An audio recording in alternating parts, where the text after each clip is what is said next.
पहला तो ये कि ऐसा मुझे लगता है ना कि जब अपन पढ़ रहे थे इंजीनियरिंग, उस समय शायद इलेक्ट्रॉनिक्स और इलेक्ट्रिकल ये वाली ब्रांचेस करिकुलम वाइज शायद ज्यादा कठिन रही हो, बट जो कॉन्स्टेंटली खुद को अपग्रेड करने वाली बात है ना, वो CSIT वाले लोगों पे वो प्रेशर ज्यादा है।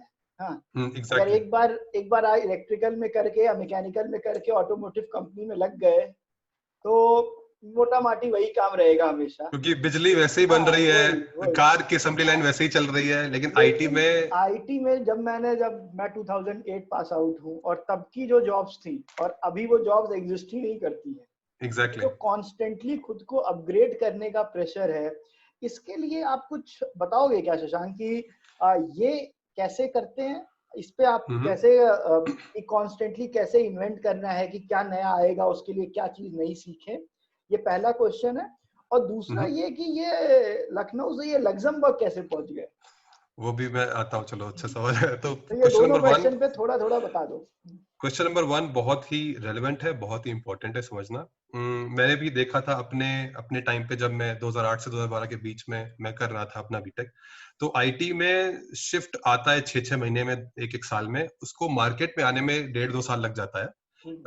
बट अगर आप इंडस्ट्री के साथ चल रहे हो, इंडस्ट्री के पेस पे चल रहे हो, तो आप काफी रेलेवेंट रहोगे, आपके स्किल्स रेलेवेंट रहेंगे, आप डिमांड में रहोगे।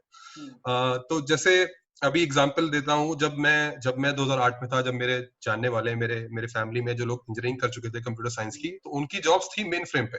वो लोग मेन फ्रेम पे कोबोल में प्रोग्रामिंग करते थे। तो अब मेन फ्रेम मेरे ख्याल से बहुत ही क्रिटिकल बिजनेसेस हो, उनके अलावा कहीं एग्जिस्ट नहीं करता है मेन फ्रेम इज डेड। तो 10 साल पहले की जॉब्स अब नहीं है। तो ये बहुत ही बड़ा इंपॉर्टेंट पॉइंट है कि आपको अपने स्किल्स रेगुलरली अपडेट करने हैं। अब इसके लिए तो कोई रामबाण दवा या कोई जड़ी बूटी नहीं है कि आपको ये वेबसाइट है, यहाँ जाओगे आपको पूरा पता लगता रहेगा। वो मल्टीपल कॉम्बिनेशन है डिफरेंट फैक्टर्स के, डिफरेंट मीडिया कंटेंट के। क्या चाहे वो वेबसाइट हो, चाहे वो पॉडकास्ट हो, चाहे वो न्यूज चैनल हो आईटी का, या कोई ई बुक हो, या मैगजीन हो आईटी की। तो आपको रेलेवेंट रहने के लिए इन सब चीजों डिफरेंट सोर्सेस पे जाना पड़ेगा। तो इसकी कोई एक जगह नहीं है जहां से आप पूरी नॉलेज को प्राप्त कर सकते हैं।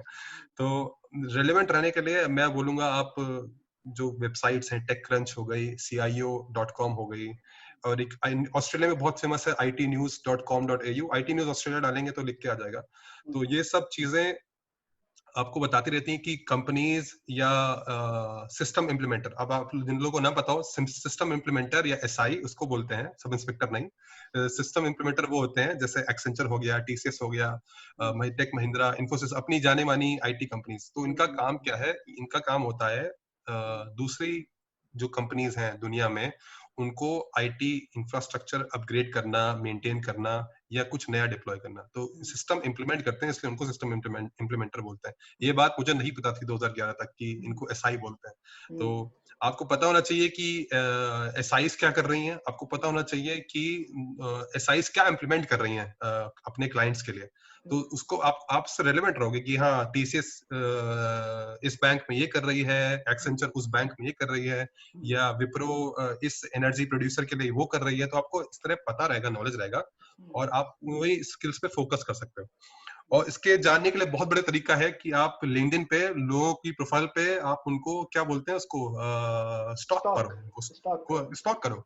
आपको कोई स्टॉप नहीं कर सकता स्टॉक करने से। तो आप देखो कि कोई बंदा विप्रो में है, हैदराबाद में है, सीनियर मैनेजर है, वो क्या कर रहा है। उसके प्रोजेक्ट में यूजुअली लिखा होता है, अगर काफी रेलेवेंट है, लिखा होगा कि वो इस प्रोजेक्ट में ये कर रहे हैं। कंपनी का नाम नहीं होगा बिकॉज वो कॉन्फिडेंशियल होता है, बट लिखा होता है कि I am managing this project, blah blah blah, ये टेक्नोलॉजी है, ये वो है। तो उसमें आपको पता लग रहा है कि ये बंदा 2 साल से ही काम कर रहा है, तो ये क्या पता रेलेवेंट हो अभी।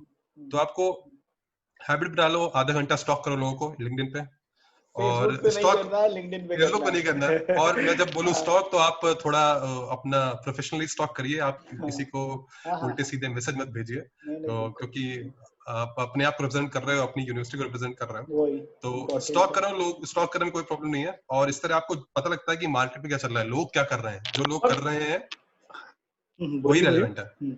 यहाँ पे मैं बोलूंगा ना कि ये बहुत ही इम्पोर्टेंट चीज है कि लिंक्डइन पे स्टॉक करना।